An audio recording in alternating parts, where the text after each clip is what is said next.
projet est né dans la foulée de ce que l'on a appelé les printemps arabes, lorsque je me suis rendu compte que finalement les médias donnaient une couverture beaucoup plus importante à ce qui était en train de se passer dans les pays arabes que l'espace qu'ils donnent d'habitude aux contestations dans les pays musulmans de manière générale.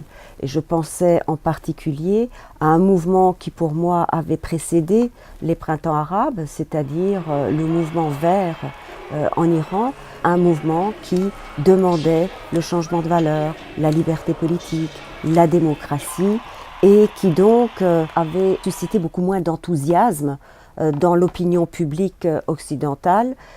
Et donc mon idée de départ du projet a été de voir dans le monde musulman quels sont les types de contestations. Donc établir une sorte de typologie des contestations dans le monde musulman en essayant de mettre en évidence des divergences ou des convergences, essayer de voir quels sont les nouveaux mouvements de contestation et en même temps essayer de voir quelle est la part du religieux et de l'influence des mouvements religieux dans les contestations.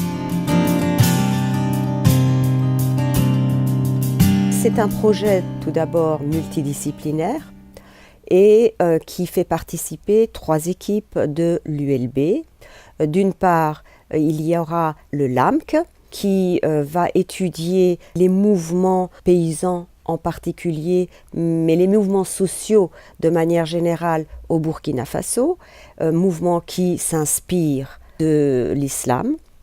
Ensuite, nous avons l'équipe du CEVIPOL qui s'occupera plus particulièrement de la contestation qui tend vers les mouvements armés dans le Caucase.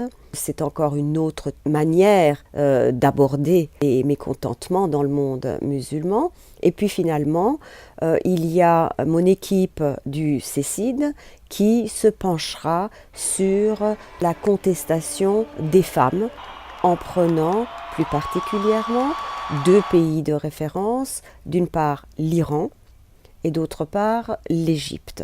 Donc on a essayé en tout cas d'avoir une approche qui donne une idée des types de contestation possibles, mouvements sociaux, mouvements armés, contestation des femmes, qui sont quand même assez représentatifs.